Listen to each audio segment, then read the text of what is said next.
federal court ruling from 30 years ago, before internet sales got big and back when it was just cataloged.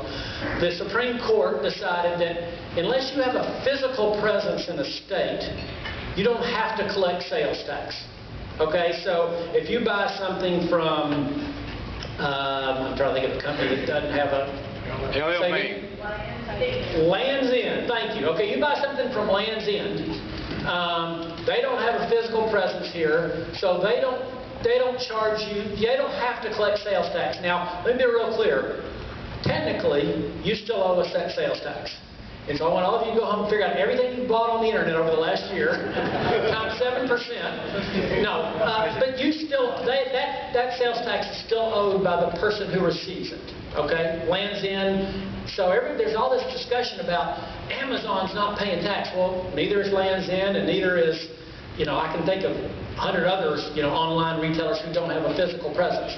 Now, the Supreme Court has said once you have a physical presence in that state, that changes, and you have to collect sales tax. So Governor Bredesen my predecessor back, this is like in the fall, was negotiating a deal with Amazon to come build 2 large distribution centers here that would create about 1,500 jobs. And he made the agreement with them to say, we won't say that your physical presence here creates your obligation to collect sales tax. Because his argument was, they're building a distribution center. They could build it here, they could build it in North Carolina, they could build it in Georgia. Either way, if they don't build here, we're still not collecting sales tax. If they build here, we get the 1,500 jobs. Why don't we go ahead and do the deal with them? That's the argument for doing what the state did. The argument against it is this. If we don't start, sales tax is how we pay for the state.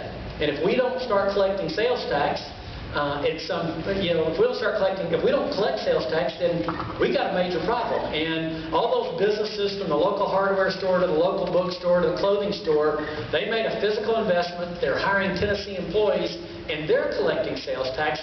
We're creating an unfair advantage for Amazon by having them not collect it. So this is one of those, hopefully you can understand the argument on both sides of that, right? We are currently negotiating with Amazon to see if we can, address that situation long term. I don't have any new news there. Like I said, it's kind of what we've been working on. When Governor Bredesen negotiated the deal, it was in between the time when I was elected and I was sworn in, and he called and said, I'm getting ready to do this deal with them. They want to know if you will honor it if we sign it. And I did tell him yes at that point in time. So we're trying to see how we can address that going forward, but that's a little bit what the issue is.